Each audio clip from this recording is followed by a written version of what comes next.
The Mackie 3204 VLZ mixer is a 32-channel by 4 output mixer.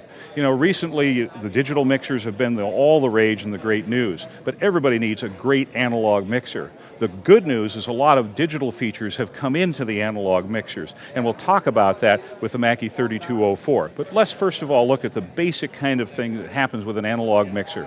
You've got input trims.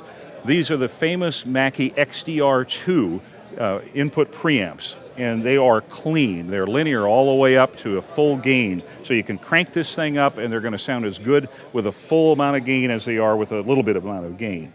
Now you have an 18 dB per octave low cut switch for microphones at 100 hertz. So you just go ahead and depress that and away you go, and you cut off all the low frequencies for microphones, vocal microphones. Of course, you don't want to depress that for musical instruments. 20 dB pad, so if you're running a line input in, then the 20 dB pad is what you press in. Now you've got a nice full aux section here. You've got 6 auxes that you can use. Some are pre, the first 4 are pre, and then you've got the 2 that are post for your effects. And what I'm going to do is jump over to another section here. The effects sends can be sent to the onboard effects devices. You've got 2 channels here of independently adjustable effects. The effects can be reverb, it can be echo, but it's all built into the board. And then you can return that, of course, on your effects return. So it's a great value to have this built in. Okay, so let's go ahead and swing back here. And we look at the EQ section. You've got high frequency, low frequency, but with mid-sweep. A mid-sweep is a really handy feature to have on a console, because a lot of times if you don't have a sweep, the frequency you're trying to adjust is just maybe at the wrong position on the frequency scale. Here, with the frequency adjustment, you can see how you can just turn that to 2K or 800K or down to 200K. You can get that mid-frequency exactly where you need it to take out the resonance of drums or to take out a particular sibilance that you have on a microphone. Then of course you have the pan switch here that just moves from left to right.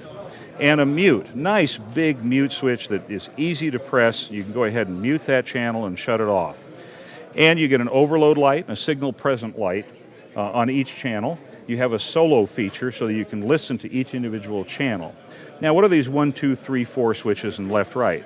Well, on this mixer, remember we said it was a 32 by 4. Well, the 4 are the 4 subgroup outputs, and I can assign the channel to a channel 1, 2 subgroup output, and I pan to 2 or I pan to 1. 1 is going to be this side and 2 is going to be this side. If I'm in the middle, I'm sending it to both of them. And then I can go to 3, 4. So what I use this for is I'll set up channel 1 to be my drum channel. So I'll simply say if this is a kick drum, I go ahead and take the pan control, move it over here to the left, and that is the subgroup 1 assign, and then away it goes. So I'll take all the rest of the drum channels and bring them up. Okay? I can go ahead and do 3 and 4, maybe my vocal groups, or I can go left to right for, say, a pastor's microphone or a tape playback. Let's move over to the subgroup section here. Now, my drums, remember, we're on subgroup 1, and I can assign that to the left or the right. I can listen to it via the solo. And I also have, one of the beautiful features on this, is a compressor on each of those subgroups. So on the drums, I can put some light compression on the drums to help them blend into the mix. Let's say on the background vocals, if I had that on subgroup 3, I can put some light compression on that just to help even the mix out a little bit.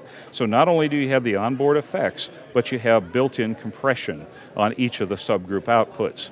Now the subgroup outputs can be routed to the left and the right, or they can be routed to a computer via USB. So all 4 channels can be selected to be routed, or you could route the left and right main outputs via USB. It's a really handy way to make a simple 4-channel recording that you can come back and do some light editing on, get the music and speech or music and vocal balances straightened out before you go take it to CD or put it up on the web.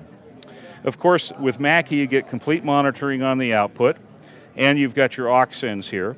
The last thing I want to show you that is really, really handy are these 4 channels. These 4 channels have a compressor on each of the inputs. So when you have a particular input, maybe a pastor's microphone, you can put compression just on that microphone rather than on the subgroups like we had before. This is real handy to go ahead and create a smooth mix. So pastor's microphone, a particular lead vocal that you want to have a little compression on. So you get a lot of features on this board, 32 channels, a lot of features for a very reasonable price, and you don't need a lot of outboard equipment. So the Mackie 3204, an outstanding analog console.